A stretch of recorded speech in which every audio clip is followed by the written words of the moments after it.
unless you're willing to actually go boots on the ground and affect a regime change, you're still going to have that particular scenario that comes up. I would also specifically say to that is that there are times when you need to make sure that the opposing force understands that you're willing to take drastic measures in order to send a direct message to them that, hey, this behavior is not going to be tolerated and we're going to do something if you decide that you're going to get out of line and try to destabilize the region. But in all fairness to what you said, and I'm not going to disagree with you, I do think that you have valid points in regards to where we're at versus where we were versus where we're concurrently. Do you mind if I just say something real quick, Ari? Just real ahead. quick. And I just want to say this to respond to that. You're right. Optics do matter. 100%. Optics do matter. The world's supposed most powerful military on the planet can't keep a single body of water open for transport of cargo. How do you think that makes us look to our enemies? How do you think that makes us look to China? How do you think that makes us look to Russia? That the world's strongest military can't keep the Strait of Hormuz open.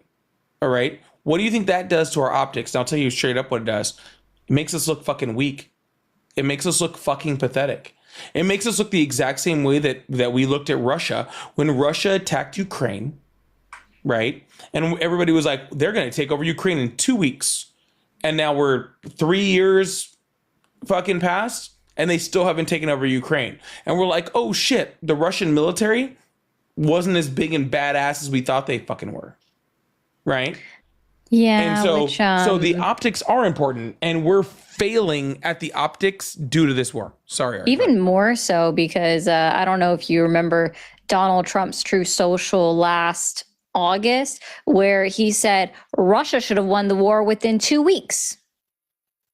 Like, he out and out said that he supported Russia's efforts and they should have already won the war in Ukraine. And he was disappointed that they didn't win it within 2 weeks. But that's not the part I was going to mention. Caller, you said his name was Adam or Aaron?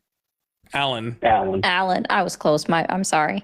Alan. No, Aaron. No, sorry. No, God, stop it. Alan, you mentioned you seem to blame the destabilization of the Middle East right now on Iran, which is incorrect because they wouldn't currently be in a destabilized position if it wasn't for the U.S. joint actions with Israel attacking them.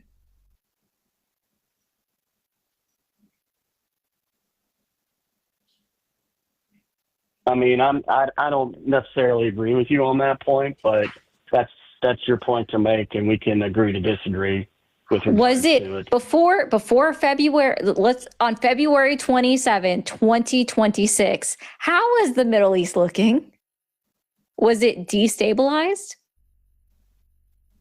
So were the Houthis not firing in the Straits? Are they not a Iran-funded proxy? Is that what Weren't you're the trying to tell me? Houthis firing in the Red Sea? That sounds more accurate. I'm pretty sure the Houthis were firing in the Red Sea, and you can correct me if I'm wrong on that, but I'm pretty sure it was the Red Sea, not the Strait of Hormuz. I was not referring to the Strait of Hormuz. Oh, I'm sorry. It was in the Red Sea. I mean, he said the Strait. If it was a misspeak, that's fine. What I'm asking is, do you not consider that destabilizing action? No, I would say the most destabilizing action that's occurred within the Middle East since we withdrew troops from Afghanistan would be October 7th and then October 8th following and all of the attacks that Israel has committed on Gaza.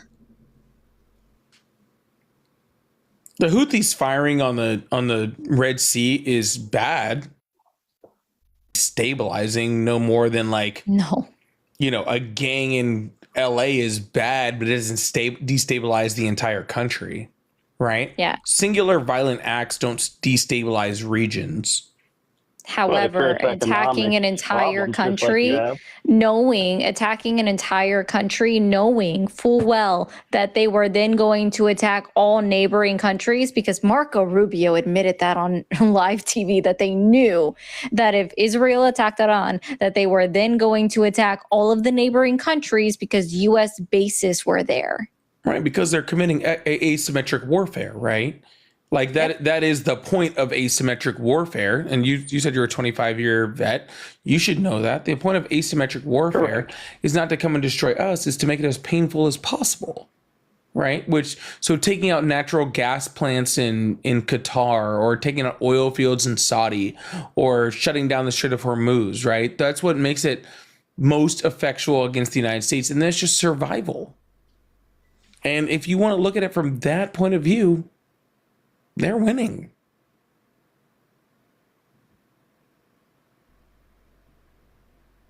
I mean, you are correct that they did attack those particular LNG fields. For instance, they even struck some oil in Saudi. That is very effectually true. That was always going to happen in any type of conflict, and I don't disagree with that whatsoever about what you're saying.